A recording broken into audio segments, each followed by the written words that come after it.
So guys 11th standard OCM organisation of commerce and management. Okay, इसका most important topic हम लोग आज start करें जिसका नाम है forms of business organisation. Part 1 already हमने देख लिया और आज का है हमारा पार्ट 2, आपका टॉपिक नंबर 5। आ जा बेटा, अच्छे से ध्यान देना आप सभी ने। सो मुन्ना प्लीज ध्यान दे दो। Forms of business organisation part 1 हमने प्राइवेट सेक्टर ऑर्गेनाइजेशन ऑलरेडी पढ़ ली है बेटा, है ना। आ जाओ। सो क्या क्या इसमें देखना है, इसमें ऑलरेडी हम लोग प्राइवेट सेक्टर पढ़ चुके हैं पुराने वाले टॉपिक में, टॉपिक नंबर 4 में, और ये है आपका टॉपिक नंबर 5 जो अभी चल रहा है। ये आपका टॉपिक नंबर 5 है जिसका नाम है forms of business organisation part 2। बराबर है। पार्ट 1 क्या था? पार्ट 1 था टॉपिक 4, पार्ट 2 है टॉपिक 5। सो इंपॉर्टेंट टॉपिक है, अच्छे से ध्यान देना। आप सभी लोग जानते हो प्राइवेट सेक्टर ऑर्गेनाइजेशन जो हमने टॉपिक नंबर 4 में पढ़ा था, उनका ऑब्जेक्टिव है profit maximisation and basically such organisation are owned by and individuals. ये इंडिविजुअल्स के मालिकाना हक के अंदर होती है। मतलब प्राइवेट सेक्टर ऑर्गेनाइजेशन ये स्पेसिफिक इंडिविजुअल या ग्रुप ऑफ इंडिविजुअल मैनेज करते हैं, यस और no. And public sector organisation के अंदर में प्राइमरी ऑब्जेक्टिव प्रॉफिट मैक्सिमाइजेशन नहीं रहेगा, प्राइमरी ऑब्जेक्टिव पब्लिक का वेल्थ मैक्सिमाइजेशन रहने वाला है, यस और नो। ये बात समझ आई सभी को? चलो स्टार्ट करूँ क्या मैं? आ जा मुन्ना, अच्छे से ध्यान देना आप सभी ने। सो आ जाओ। So guys forms of business organisation part 2 में स्टार्ट करने जा रहा हूँ, अच्छे से ध्यान देना। इंपॉर्टेंट है, प्यारा टॉपिक है। क्या क्या देखना है बेटा इस टॉपिक के अंदर में, अच्छे से ध्यान देना। डिपार्टमेंटल ऑर्गेनाइजेशन हम लोग देखने वाले हैं, स्टैट्यूटरी कॉरपोरेशन हम लोग देखने वाले हैं। स्टैट्यूटरी कॉरपोरेशंस में कौन कौन सी कॉरपोरेशंस आती है, कुछ गवर्नमेंट कंपनीज के बारे में जानेंगे, मल्टीनेशनल कंपनीज के बारे में जानेंगे, और ऊपर जो भी चीज़ें मैंने अभी आपको बताई, government company, MNC, multinational company, statutory corporation और इनके डिस्टिंग्विश बिटवीन, यस और नो। आज अच्छे से ध्यान देना बेटा। सो पब्लिक सेक्टर ऑर्गेनाइजेशन जो हम लोगों को टॉपिक 5 में पढ़ना है, aims at providing services to the customer, इनका पहला ऑब्जेक्टिव है। प्राइवेट सेक्टर बोल दिया तो profit maximisation, and public sector में aims at providing services to the customer and own managed finance and control by the government. Own manage finance by the government, yes और no. यहाँ पे ownership कुछ लोगों के हाथ में नहीं है, यहाँ पे ओनरशिप गवर्नमेंट के हाथ में। यहाँ पे ओनरशिप बाय द इंडिविजुअल्स और group of individuals private sector के केस में, लेकिन पब्लिक सेक्टर के केस में ownership is with the government. Finance भी गवर्नमेंट करेगी और कंट्रोल भी उसको गवर्नमेंट ही करने वाली है। चलो देखो तो क्या क्या रहेगा इसमें, ध्यान देना। पब्लिक सेक्टर यानी इसको हम लोग प्यार से PSU भी कह देते हैं, PSU public sector undertaking, PSU public sector undertaking, public sector undertaking और पब्लिक सेक्टर ऑर्गेनाइजेशन। इसमें डिपार्टमेंटल ऑर्गेनाइजेशन है, स्टैट्यूटरी कॉरपोरेशन है और गवर्नमेंट कंपनी, बस 3 ही चीज़ें हम लोगों को यहाँ पे देखना है। सो डिपार्टमेंटल ऑर्गेनाइजेशन बेसिकली क्या होता है, आ जाओ वहीं से स्टार्ट कर रहा हूँ, अच्छे से ध्यान देना बेटा। डिपार्टमेंटल ऑर्गेनाइजेशन बेसिकली ये वो ऑर्गेनाइजेशन है which is owned, manage, controlled and finance bye the government. Sir government कैसे कंट्रोल करती है, कैसे फाइनेंस करती है, क्या चीज़ है ये, थोड़ा सा डिटेल में बताओ। जी हाँ बेटा बिल्कुल बताता हूँ। It is an oldest form of business organisation जो गवर्नमेंट ओन और फाइनेंस करती है और कंट्रोल करती है ना। इसके कुछ फीचर्स बताता हूँ और इसके कुछ एग्जाम्पल्स बताता हूँ। जैसे बेस्ट एग्जाम्पल है इसका डिपार्टमेंटल ऑर्गेनाइजेशन कंट्रोल बाय और own by government, radio channel, Akashvani केंद्र, दूरदर्शन, आकाशवाणी केंद्र, और पब्लिक यूटिलिटी सर्विसेज है काफ़ी सारी, पोस्ट ऑफिस है, रेलवे है, डिफेंस है, डिफेंस इंडस्ट्रीज़ है। ये सारे एग्जाम्पल डिपार्टमेंटल ऑर्गेनाइजेशंस जो कौन ओन कर रही है बेटा, गवर्नमेंट। ओल्डेस्ट फॉर्म है सर, ओल्डेस्ट फॉर्म तो सोल ट्रेडर था जो टॉपिक नंबर 4 में पढ़ा था। बट ये ओल्डेस्ट फॉर्म ऑफ पीएसयू है, ये ओल्डेस्ट फॉर्म ऑफ पीएसयू है, यस और नो। आ जाओ। Then basically it perform as integral part of government. Government का ये बहुत ही इंपॉर्टेंट, इंटीग्रल और वाइटल पार्ट है। मिनिस्टर इन चार्ज जो भी रहेगा वो इस ऑर्गेनाइजेशन का हेड रहेगा। जैसे रेलवे मिनिस्टर रेलवे का हेड रहता है, यस और नो। डिफेंस मिनिस्टर डिफेंस का हेड रहता है। तो जो भी मिनिस्टर इन चार्ज रहेगा वो इसका हेड रहेगा। Best example post office, radio, railway. Acts through the officers of the government. Railway के अंदर में काफ़ी ऑफिसर्स की भर्ती होती है, रेलवे की एग्ज़ाम्स होती है ना। काफ़ी सारी गवर्नमेंट बैंकों की एग्ज़ाम होती है, तो उसके अंदर में जो भी ऑफिसर्स रहेंगे उनकी जो एंट्रेंस एग्ज़ाम रहती है वो पास करने के बाद उसके अंदर में भर्ती होती है। सो ये सब अपना काम कैसे चलाते हैं? वाया गवर्नमेंट ऑफिसर्स, है ना। एंड एम्प्लॉयज़ आर द, ये गवर्नमेंट एम्प्लॉयज़ रहेंगे सारे। सो डिपार्टमेंटल ऑर्गेनाइजेशन के बारे में थोड़ा बहुत आइडिया आया सभी को। एग्जाम्पल और लिखना है तो लिख लो। रेडियो है, पब्लिक यूटिलिटी सर्विसेज है, रेलवेज है, डिफेंस है। तो ये सारे एग्जाम्पल्स रहेंगे बेटा आपके। पीएसयू उसमें भी क्या है? Departmental organisation. क्लियर? चलो आगे। पक्का ये बात समझ आई बेटा सभी को? सो उसके बाद और आगे बढ़ रहा हूँ, प्लीज़ ध्यान देना। Then features of departmental organisation. But ये कौन सी बात चल रही है बेटा? सारा अपना जो भी खेल है वो पीएसयू के अंदर चल रहा है। पब्लिक सेक्टर अंडरटेकिंग के अंदर में हम लोग देख रहे हैं डिपार्टमेंटल ऑर्गेनाइजेशन, उसके फीचर्स हम लोग यहाँ पे देख रहे हैं। सो आ जाओ, अच्छे से ध्यान दो बेटा, मैं फीचर्स बताने जा रहा हूँ।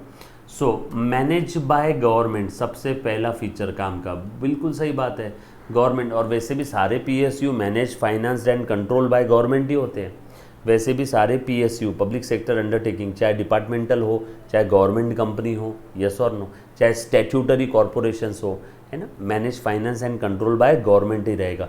तो उसमें हम लोग सबसे पहला वाला पार्ट देख रहे हैं, departmental organisation. Manage by government, कौन मैनेज करेगा? Minister in charge is the responsible for operation. Railway के लिए रेलवे मिनिस्टर जो रहेगा वो इंचार्ज रहेगा।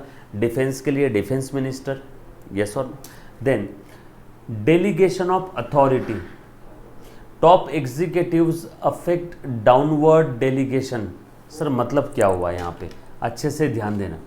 जैसे देखना, ज़रा ध्यान देना, जो भी टॉप लेवल पे गवर्नमेंट ऑफिसर रहेगा उसके अंडर में और काम करेंगे, उसके अंडर में और काम करेंगे। टॉप लेवल का नीचे वाले को बोलेगा, नीचे वाला उसके नीचे वाले को बोलेगा, उसके नीचे वाला उसके नीचे वाले को बोलेगा। और टॉप लेवल एग्जीक्यूटिव को कौन ऑर्डर देगा? जो भी मिनिस्टर इंचार्ज रहेगा वो ऑर्डर देगा, यस और नो। सो इसको कहते हैं डेलीगेशन ऑफ अथॉरिटी। ऊपर वाला जो मिनिस्टर इंचार्ज है वो टॉप लेवल के एग्जीक्यूटिव उसको बोलेगा ये काम करना है, ये नीचे वाले को बोलेगा ये काम करना है, नीचे वाला उसके नीचे वाले को बोलेगा ये काम करना है। इसको कहते हैं डेलीगेशन ऑफ अथॉरिटी। जैसे आपके घर पे आपके पापा ने बोला जा रे एक गिलास पानी लेके आ, तो आप आपके छोटे भाई को बोलते हैं जा पानी लेके आ पापा के लिए। तो आपने क्या किया? आपने डेलीगेट कर दिया उस काम को, यस और नो। फाइनेंस्ड बाय गवर्नमेंट, पैसा कहाँ से आता है इनके लिए? इनके लिए पैसा आता है, ऑपरेट करने के लिए फंड्स लगते हैं ना, तो गवर्नमेंट से आता है। एनुअल बजट के अंदर में रेलवे के लिए इतना पैसा निकाला, डिफेंस के लिए इतना पैसा निकाला। And revenues paid to the government. जब गवर्नमेंट पैसा लगा रही है तो इससे जो रेवेन्यू आएगा वो भी सरकारी खजीने के अंदर ही जाएगा, सरकारी खजाना गवर्नमेंट ट्रेजरी में जाएगा। Run by government, finance by government, controlled by government. Government ही चलाएगी, गवर्नमेंट ही इसका बजट डिसाइड करेगी, गवर्नमेंट ही अकाउंटिंग करेगी।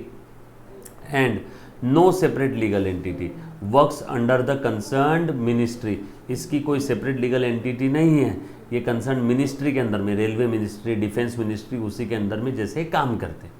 Then government employ, staff is treated like other civil servant. जैसे बाकी जगह पे कोई सिविल सर्वेंट होता है ना, एम्प्लॉयज़, वैसे ही यहाँ पे गवर्नमेंट एम्प्लॉयज़ भी काम करने वाले हैं। क्लियर है? बहुत आसान है बेटा, अच्छे से ध्यान देना। फीचर्स ऑफ डिपार्टमेंटल ऑर्गेनाइजेशन, बस इतने ही 6 फीचर लिखना है। हेडिंग मैंने बता दिया, manage by government, run by government, finance by government, control by government, no separate entity and government employ. Like other civil servants रहेंगे वैसे ही यहाँ पे गवर्नमेंट एम्प्लॉयज़ रहने वाले। And delegation of authority. Clear है? सिंपल है चीज़ें बेटा, ये 6 पॉइंट याद रहेंगे। Manage by government, finance by government, run and control by government, no separate legal entity, government employ and delegation of authority. Right? पक्की बात। किसी बच्चे को इसके अंदर में कोई डाउट है तो प्लीज़ एक बार पहले पूछो बेटा।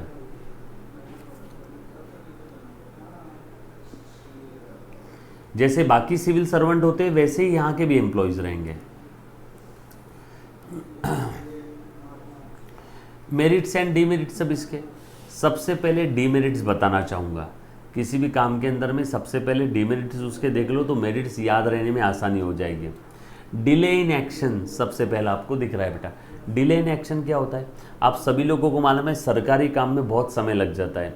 जैसे कि आप लोग जानते हो, as departmental organisations are controlled and owned and manage by government, there is always centralisation of authority.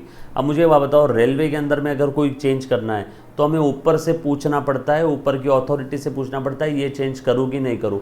जब तक उसका अप्रूवल नहीं आता तब तक आप वो चेंज नहीं कर सकते, भले ही आपको पता है कि वो चेंज करना बहुत ज़रूरी है, लेकिन जब तक अप्रूवल नहीं आता तब तक आप आपके हिसाब से कोई डिसीजन नहीं ले सकते, और अप्रूवल आने में समय लग जाता है। तो पहला, delay in action due to excessive centralisation. सारा काम एक के हाथ में है। अब रेलवे का जो भी रहेगा वो रेलवे मिनिस्टर के हाथ में रहेगा। रेलवे मिनिस्टर से जब तक अप्रूवल नहीं आता हम लोग काफ़ी चीज़ें चेंज नहीं कर सकते।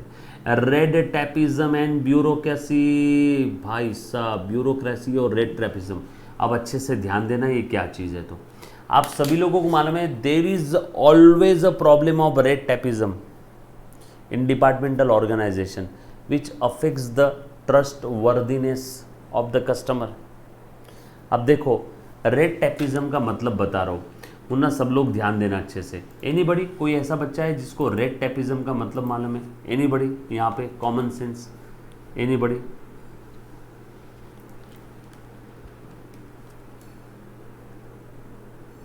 ओके,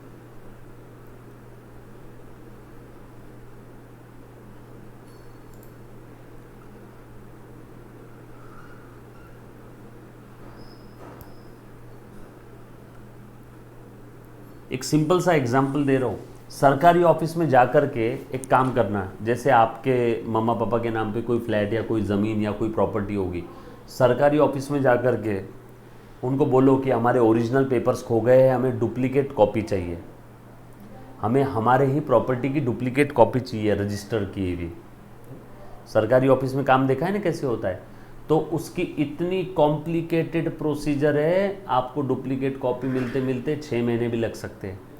सो बेसिकली आप लोग जानते हो ऑफिशियल जो रूटीन होता है सरकारी ऑफिसर्स का, है ना, ऑफिशियल रूटीन और procedures, it contains excessive complexity which result in delay in the necessary action. तो नेसेसरी एक्शन लेने में बहुत डिले हो जाता है। इतना एक्स्ट्रा का रूटीन, इतना एक्स्ट्रा का कॉम्प्लेक्सिटी क्रिएट हो गई है। आपको सरकारी ऑफिस से अगर नॉर्मल एक चेयर भी लेकर के आना है तो उसके लिए 10 जगह की अथॉरिटी लेनी पड़ती है कि भैया चेयर बाहर लेकर के जा रहा हूँ, रिपेयर करके वापस लेके आऊँगा। तो उसके अंदर में बहुत सारी तकलीफें हैं। समझ में आए सभी को? इसको बोलते हैं रेड टैपिज्म, इसको बोलते हैं रेड टैपिज्म। बरोबर है क्या? यस और no? Red tapism and bureaucracy. Clear है? पक्की बात? डन? चल, अच्छा, एक बच्चे को मालूम है, बच्चा फिर बोला क्यों नहीं बेटा? It affects the trust worthiness. इतना समय लग जाता है कि हम लोगों को लगता है कि कुछ तो तकलीफ है यहाँ पे, कुछ तो फ्रॉड हो रहा है, नहीं हो रहा है काम ठीक से।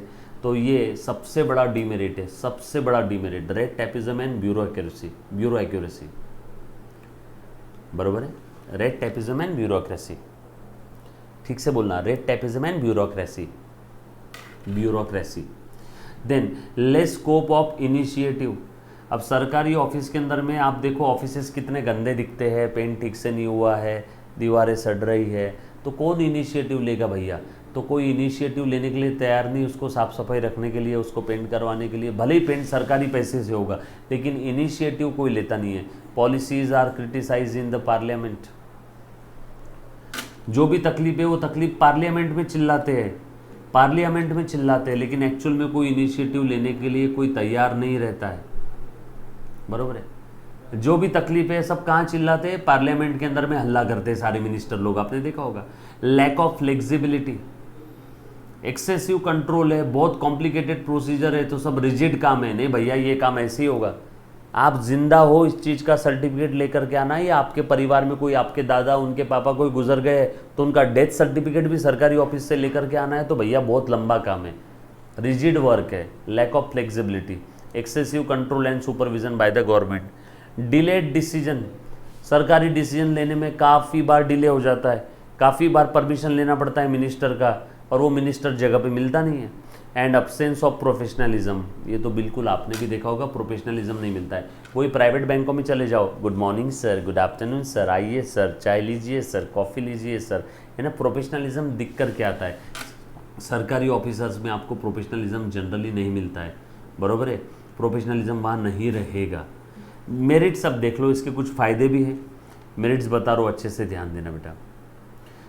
प्रोफेशनलिज्म के नहीं होने के पीछे एक और वजह है, सरकारी ऑफिसर की तबादला बदली होते रहती ना बार बार, फ्रीक्वेंट ट्रांसफ़र, इसलिए आपको प्रोफेशनलिज्म नहीं मिलेगा वहाँ पे। मेरिट्स, डायरेक्ट कंट्रोल और absolute control of the government, government का इन ऑर्गेनाइजेशन के ऊपर डायरेक्ट कंट्रोल रहेगा, इसका रेवेन्यू भी डायरेक्टली गवर्नमेंट को जाता है।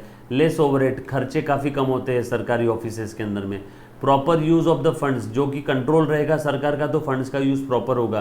क्वालिफाइड स्टाफ ही यहाँ पे भर्ती किया जाता है एग्जाम पास करने के बाद। And maintains the secrecy, maximum secrecy and take care of the essential goods and services. ये रियल लाइफ के अंदर में नहीं है, लेकिन यहाँ पे मेरिट्स में दिखाने के लिए बोल के रखा हुआ है।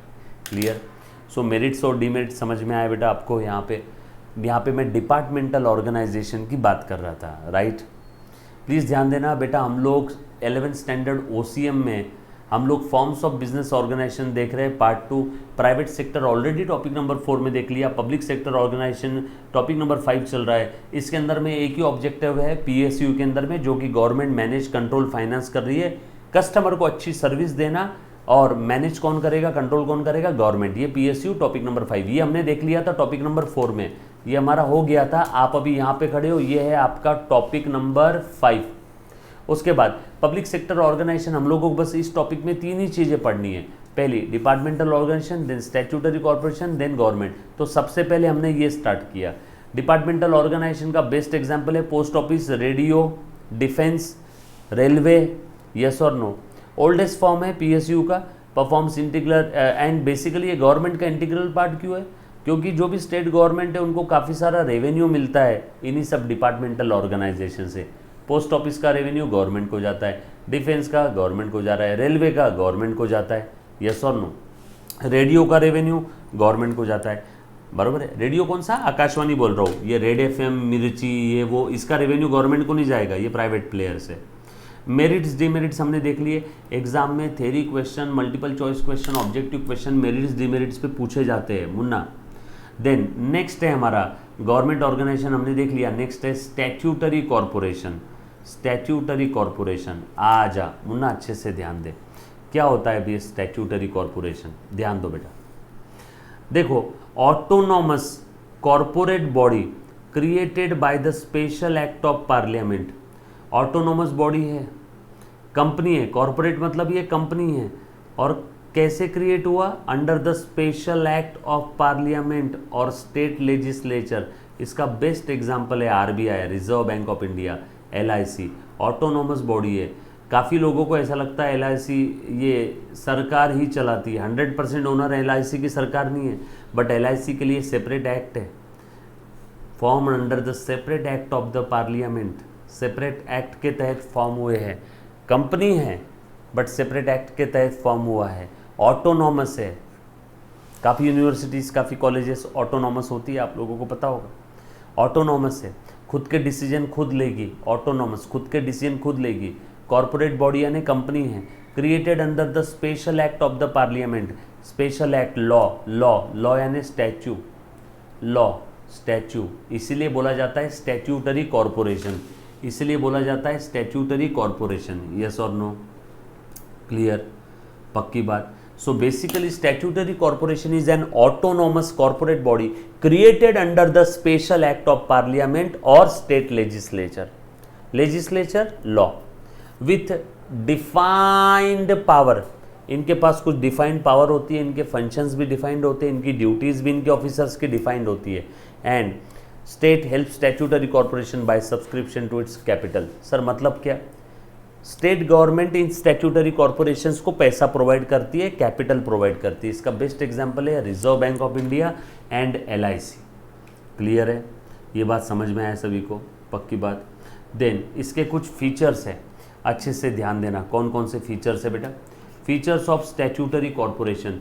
कॉर्पोरेट बॉडी है like a company, separate legal entity, artificial legal person, artificial person created by law, manage by the directors, इनके भी बोर्ड ऑफ डायरेक्टर्स होते हैं क्या? Yes, and constituted by the government. Clear?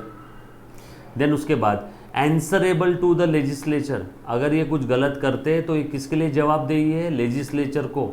Legislature क्या है? Law बनाने वाली बॉडी है, तो उनको आंसरेबल है। वो क्रिएट्स इट, पार्लियामेंट जिसने इन ऑर्गेनाइजेशन को क्रिएट किया उन्हीं को ये जवाबदेह है, तो पार्लियामेंट में इनको जवाब देना पड़ेगा, स्टेट लेजिस्लेचर में जवाब देना पड़ेगा। Parliament can not interfere in the working but can discuss policy matters. Parliament इनके वर्किंग में इंटरफियर नहीं करेगी, क्योंकि इनका वर्किंग कौन मैनेज करेगा? Board of director. But parliament इनको बोल तो सकती है कि भैया आपकी पॉलिसी क्या है। सरकार पूछ सकती है एलआईसी को तेरी पॉलिसी क्या है, आरबीआई को तेरी पॉलिसी क्या है, यस और नो। तो पॉलिसी मैटर पार्लियामेंट इनके साथ डिस्कस कर सकती है, पॉलिसी मैटर में इंटरफियर कर सकती है, बट मैनेजमेंट में इंटरफियर नहीं करेगी, वर्किंग में इंटरफियर नहीं करेगी, but can discuss policy matters. Own staffing system, RBI का एलआईसी का एम्प्लॉय रखने का खुद का सिस्टम है, खुद का एग्जाम है। एलआईसी की खुद की एग्जाम होती है एजेंट बनने के लिए, आरबीआई का खुद का एग्जाम है। Employees are not government servant, autonomous body है, recruited and remunerated by this corporation only. So LIC और आरबीआई ही इनको पैसा देगी, यही रिक्रूट करेंगे, ये गवर्नमेंट सर्वेंट नहीं रहेंगे। डिपार्टमेंटल ऑर्गेनाइजेशन के जो एम्प्लॉय है वो like government servant.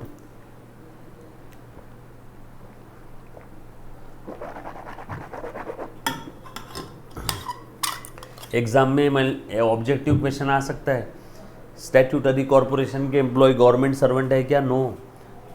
Statutory corporation के एम्प्लॉय को कौन रिक्रूट करता है? खुद कॉर्पोरेशन। बरोबर, यहाँ तक समझ में आए सभी को? पक्की बात। चलो आगे। चलो उसके बाद financial autonomy, not subject to budget of the India. Accounting audit control इनके हाथ में रहेगा पूरा, इंडिया के बजट का और इनका कोई कनेक्शन नहीं है।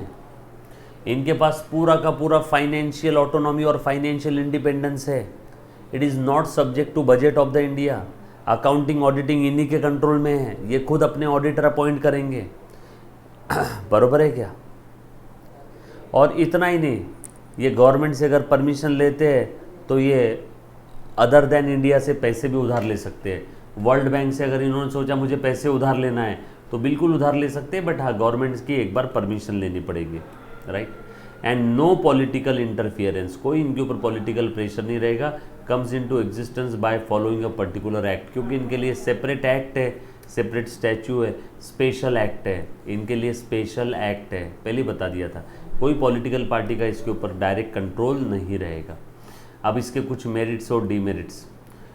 अब डीमेरिट्स पहला, आप लोग जानते हो, काफ़ी लोग बोलते हैं बीजेपी आज के तारीख में डोमिनेट कर रही है, आरबीआई को भी बीजेपी डोमिनेट कर रही है। आरबीआई तो स्टैट्यूटरी बॉडी है, अलग से इसका अपना अस्तित्व है, बट रियल लाइफ में सच नहीं है।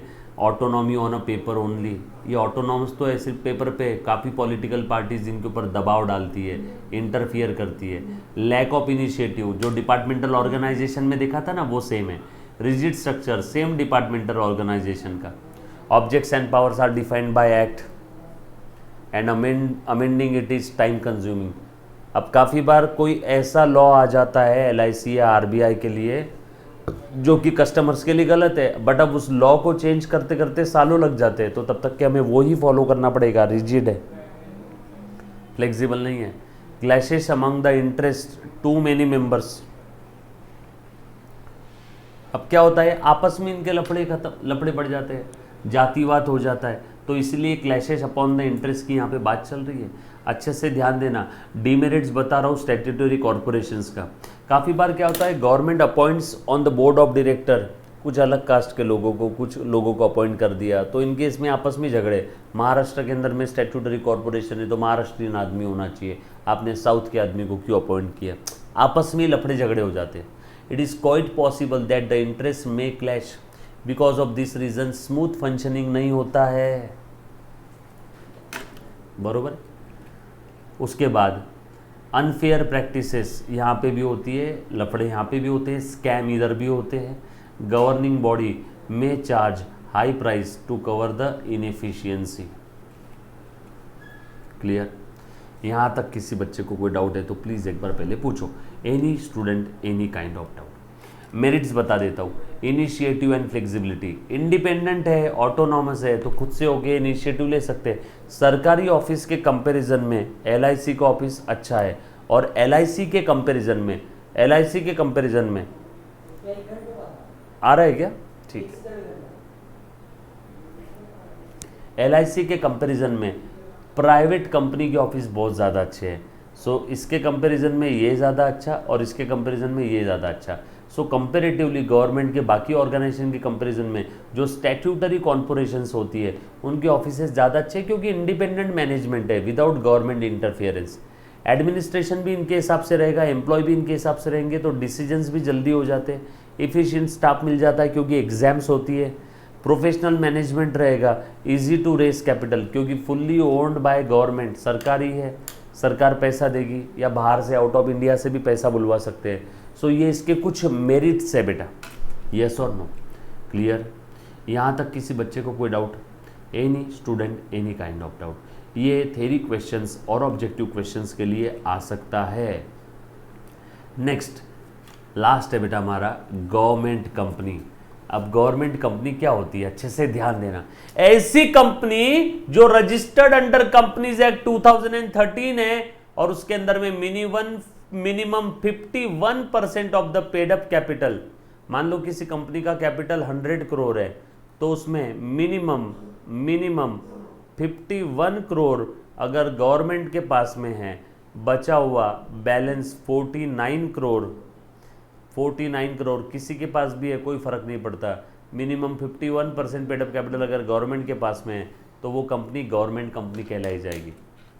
किसी कंपनी का 51% पेड अप कैपिटल या सेंट्रल गवर्नमेंट या स्टेट गवर्नमेंट या दोनों मिलके, सेंट्रल गवर्नमेंट स्टेट गवर्नमेंट या दोनों मिलके अगर इनके पास में है, कोई भी सेंट्रल या स्टेट गवर्नमेंट या दोनों मिलके इनके पास 51% अगर कैपिटल है किसी भी कंपनी का, तो उस कंपनी को हम लोग एक आम कंपनी नहीं बोलेंगे, वो गवर्नमेंट कंपनी रहेगी। बेस्ट एग्जाम्पल है इंडियन ऑयल, भारत पेट्रोलियम, भेल, Bharat heavy electricals limited, yes और no? SAIL, steel authority India limited, भेल, SAIL, Indian oil, Bharat petroleum, yes और नो? तो काफ़ी सारी ऐसी कंपनीज है जो गवर्नमेंट कंपनी है बेटा, और इनका 51% मिनिमम, 51 से ज़्यादा हो सकता है बट 51 से कम नहीं चलेगा। Minimum 51% of the paid up capital ये किसके पास रहेगा? या तो सेंट्रल गवर्नमेंट या तो स्टेट गवर्नमेंट या तो दोनों मिलके, partly by central and partly by state government, one और मोर। ऐसा भी हो सकता है 4 स्टेट गवर्नमेंट और एक सेंट्रल गवर्नमेंट मिलकर के 51% है तो भी government. Shares of government company are held by president of India और गवर्नमेंट ऑफ स्टेट। या तो स्टेट गवर्नमेंट के पास रहेगा या सेंट्रल गवर्नमेंट है तो प्रेसिडेंट ऑफ इंडिया के नाम से रहेंगे। उसके बाद फीचर्स ऑफ गवर्नमेंट कंपनी आ जाओ। पहला फीचर रजिस्ट्रेशन। रजिस्ट्रेशन कहाँ पे होगा? Under companies act 2013। रजिस्ट्रेशन कहाँ रहेगा? अंडर कंपनीज एक्ट 2013, यस और नो? उसके बाद separate legal entity. Yes, company है तो सेपरेट है फ्रॉम इट्स मेंबर, गवर्नमेंट अलग, कंपनी अलग, separate from government, separate from member, can acquire property और can file a suit, court में केस लड़ सकती है खुद के नाम पे, क्योंकि ये सेपरेट लीगल पर्सन है। सेपरेट लीगल पर्सन, गवर्नमेंट अलग, उसके मेंबर्स अलग, और ये कंपनी अलग, सेपरेट लीगल एंटिटी है, लाइक आर्टिफिशियल लीगल पर्सन। अपने नाम पे प्रॉपर्टी भी खरीद सकती है, बेच भी सकती है, किसी के ऊपर केस फाइल कर सकती है, can sue be sue, yes और no? Majority of the government director कौन अपॉइंट करेगा? गवर्नमेंट अपॉइंट करेगी।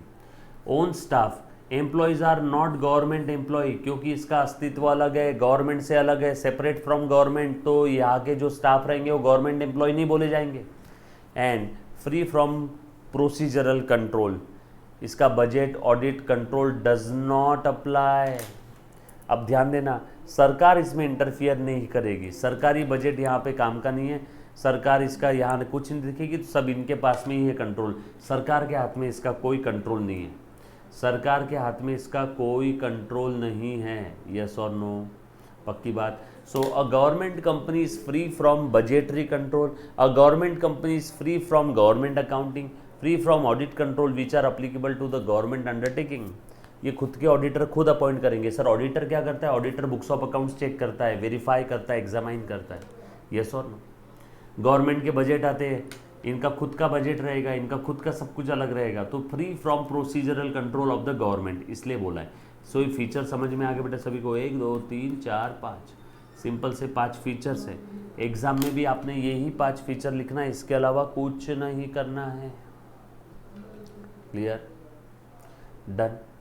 उसके बाद आ जाओ आगे, ध्यान देना बेटा, मेरिट्स एंड डीमेरिट्स की मैं बात कर रहा हूँ।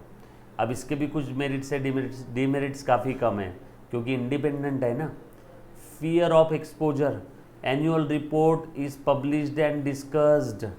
फियर ऑफ एक्सपोजर क्या होता है बेटा? Anybody?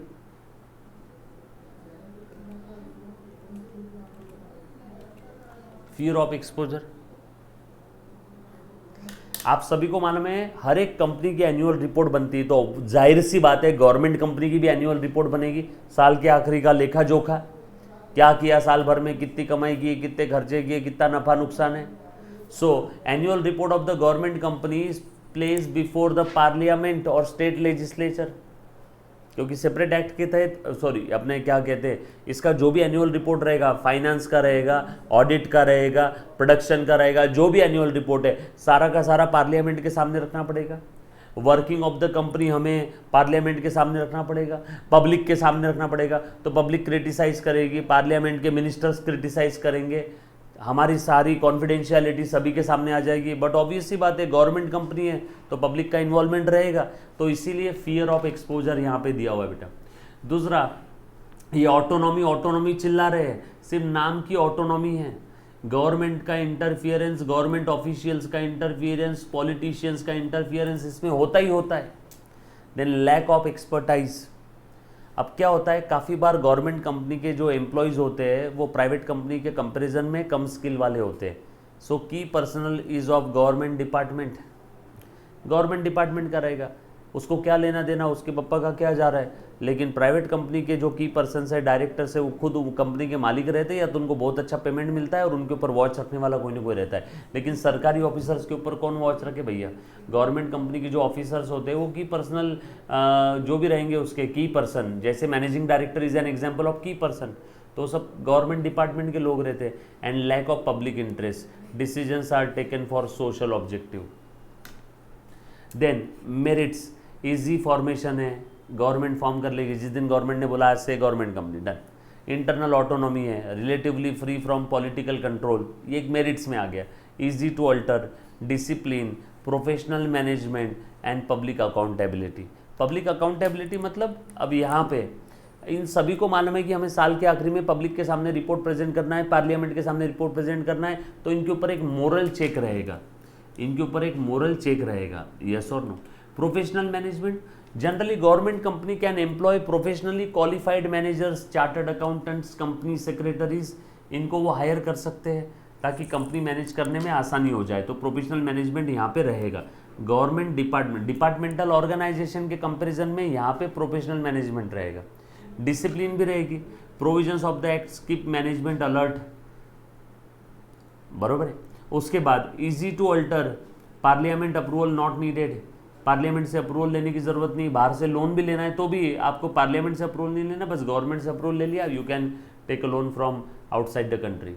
Then multinational corporation, most important और एकदम छोटा सा है, multinational operates in more than one country. India में भी है, अमेरिका में भी है, ऑस्ट्रेलिया में भी हमारा काम है। ऐसी कंपनी जो एक से ज़्यादा कंट्रीज़ में काम कर रही है उसको हम लोग बोलेंगे मल्टीनेशनल कंपनी। ऐसी कंपनी जो एक से ज़्यादा कंपनीज में काम कर रही है उसको बोलेंगे multinational company. Has a centralised office to coordinate the global management, has centralised head office to coordinate the global management. ऐसी कंपनी जो 4-5 कंट्रीज में काम कर रही है, इनका एक सेंट्रलाइज ऑफिस रहेगा जो सभी काम को मैनेज करेगा। ये इसके फीचर्स है, समझ लो। And known as transitional international corporation, इन्हीं को प्यार से ट्रांजिशनल इंटरनेशनल कॉरपोरेशन भी कहते हैं। इन्हीं को प्यार से ट्रांजिशनल इंटरनेशनल कॉरपोरेशन भी कहते हैं बेटा, यस और देन फीचर्स है इसके कुछ अच्छे से ध्यान देना, एग्जाम में आ सकता है। Features of MNC, MNC multinational corporation, huge asset and turnover, कई देशों में काम कर रहे हैं तो असेट और टर्नओवर, संपत्ति ज़्यादा रहेगी, टर्नओवर ज़्यादा रहेगा। इंटरनेशनल ऑपरेशंस रहेंगे, like production and marketing of several countries are manage through the branches and subsidiaries company. Centralize control रहेगा। Economics, mergers and acquisition leads to economic addition. अब देखो बेटा इकोनॉमिक्स क्या चीज़ है अच्छे से समझना है। यहाँ पे इकोनॉमिक्स किस सेंस में दिया है बताता हूँ, अच्छे से ध्यान देना। आ जाओ बेटा, आ जाओ। फीचर्स हम लोग देख रहे हैं, फीचर्स हम लोग देख रहे हैं। अब देखो एमएनसी ऑर्गेनाइजेशन जब कभी भी उसका मर्जर होता है, मर्जर यानी दो एमएनसी एक साथ आके मर्ज हो गई, या एक एमएनसी ब्रेक होकर के दो एमएनसी में कन्वर्ट हो गई, तो इसका अपने भारत के इकोनॉमी के ऊपर अच्छा इम्पैक्ट होता है। अगर वो एमएनसी भारत में भी ऑपरेट कर रही है तो अच्छा भी इम्पैक्ट होता है, कभी कभी बुरा भी इम्पैक्ट होता है। आपने सुना होगा कि गुजरात में काफ़ी सारी बाहर की कंपनियां आके पैसे इन्वेस्ट कर रही है, तो वो सारी एमएनसीज है। तो एमएनसी जब इंडिया में आके पैसे लगाती है तो डेफिनेटली इंडिया का इकोनॉमी ग्रो होगा, और जब एमएनसी इंडिया से बाहर जा रही है तो इंडिया का इकोनॉमी डाउन हो जाएगा। सो बेसिकली एमएनसी के हाथ में इकोनॉमिक पावर होती है। So they keep on adding to their economic power through constant mergers and acquisition. Mergers दो एमएनसी का मिलन हो गया, एक्विजिशन एक एग्जिस्टिंग एमएनसी ने दूसरे एग्जिस्टिंग एमएनसी को खरीद लिया, तो इसीलिए ये एक बहुत बड़ा बेनिफिट है। इकोनॉमिक पावर में ये एड ऑन करते हैं। दूसरा एडवांटेज, एडवांस टेक्नोलॉजी यूज़ करते हैं, बट ऑब्वियस सी बात है एमएनसी है, इनकी टेक्नोलॉजी नॉर्मल अपने लोकल कंपनी से काफ़ी एडवांस रहेगी। It can employ capital intensive technology due to large capital, इनके पास भयंकर पैसा होता है तो इनकी टेक्नोलॉजी भी अच्छी रहेगी, और ये तो जाहिर सी बात है प्रोफेशनली मैनेज रहेंगे। सो प्रोफेशनल मैनेजमेंट यहाँ पे रहेगा। सो ये है बेटा आपके फीचर्स ऑफ द एमएनसी। ये क्या बेटा आपके features of the MNC. Next इसके कुछ मेरिट्स है और डीमेरिट्स है। बोलो बेटा क्या मेरिट्स और डीमेरिट्स है इसके बता दो फटाफट से। पहले demerits, danger of domestic industry, danger for domestic industry. MNC आने के बाद जो हमारी लोकल कंपनी है उनको तकलीफ हो जाती है, क्योंकि एमएनसी कांटे की टक्कर देती है। अब मुझे एक बात बताओ, अब तक हम लोग फॉर एग्जांपल आपको समझाने के लिए, जैसे मैं आज तक पेन खरीदता था इंडिया का, कोई रोटोमैक है समझ लो, रोटोमैक कंपनी का, एमएनसी आ गई, पेरिकार्डियन आ गया, उसके बाद में आपका पार्कर का आ गया, उसके बाद और तरह तरह के पेन आ गए, तो बेचारा इंडिया वाले का तो धंधा बंद हो जाएगा ना। Danger for domestic industry. Repatriation of profit, sir ये क्या है? ये एमएनसी क्या करते हैं, इंडिया में माल बेचते हैं और इंडिया का पैसा बाहर लेके जा रहे हैं, इंडिया का पैसा बाहर लेके जा रहे हैं। अमेजोन से जब भी आप कुछ खरीदते हो तो आपको क्या लगता है वो प्रॉफिट इंडिया में रह रहा है? नो, प्रॉफिट तो आउट ऑफ इंडिया जा रहा है। अमेजोन से जब भी आप कुछ खरीदते हो तो प्रॉफिट इंडिया में थोड़ी रहता है, इंडिया के बाहर जा रहा है बेटा profit. Repatriation of profit, demerit पहले बता रहा हूँ, डीमेरिट्स पहले बता रहा हूँ। Repatriation of the profit means sending profit to their country, means sending profit to outside India, outside India. Then interference, interference क्या होता है बेटा? Initially MNC help the government, पर बाद में वो एमएनसी गवर्नमेंट के अंदर अपना इंटरफियरेंस करती है। मतलब सोचो ना, भारत की सरकार के अंदर में कोई बाहर देश की कंपनी इंटरफियरेंस कर रही है। पहले वो कंपनियां ऐसे ऐसे आती है, जैसे अंग्रेज़ों ने भारत पे 150 साल राज किया, ईस्ट इंडिया कंपनी पहले आई, ऐसे आई, हाँ साहब हमें जगह दो, हमें एम्प्लॉय चाहिए, और बाद में वो कंपनी ने भारत के ऊपर ही राज करना शुरू कर दिया। गवर्नमेंट इधर के राजा महाराजा लोग जो थे उनके अंदर में काम वाम में उन्होंने दखल देना शुरू कर दिया। सो इंटरफियरेंस इन द गवर्नमेंट, अभी राजा महाराजा नहीं तो क्या है, गवर्नमेंट तो है। And disregard of the national interest, उनको हमारे भारत के लोकल पब्लिक का, भारत के लोकल पब्लिक के इंटरेस्ट से कोई लेना देना नहीं है, उनको बस उनके प्रॉफिट से मतलब है। सबसे बड़ा डीमेरिट है बेटा miss use of mighty status. अब एमएनसी काफ़ी बार अपने स्टेटस का मिस यूज़ करती है। काफ़ी पावरफुल एमएनसी जो है किसी देश के इकोनॉमी को हिला सकती है, तो वो अपने इस पावर का गलत इस्तेमाल करती है। Careless exploitation of the natural resources. अब एमएनसी इंडिया में है तो उसको इंडिया के नेचुरल रिसोर्सेज का कोई लेन देन नहीं है, अपना क्या है, हम तो प्रॉफिट लेके जा रहे हैं। इंडिया के नेचुरल रिसोर्सेज, यहाँ का हवा पानी वातावरण दूषित हो, एनवायरमेंट खराब हो, कोई फर्क नहीं पड़ता। देन उसके बाद selfish promotion of alien culture. Alien culture क्या होता है बेटा बताओ तो? Western culture. हमारे इंडिया में पहले क्या चलता था, धोती पैजामा कुर्ता, है ना, बट आज के तारीख में सब शॉर्ट ड्रेस पहन रहे हैं। एलियन कल्चर ही हो गया ना, western culture, alien culture, yes और नो? कल्चर होना चाहिए यहाँ पे, CULTURE।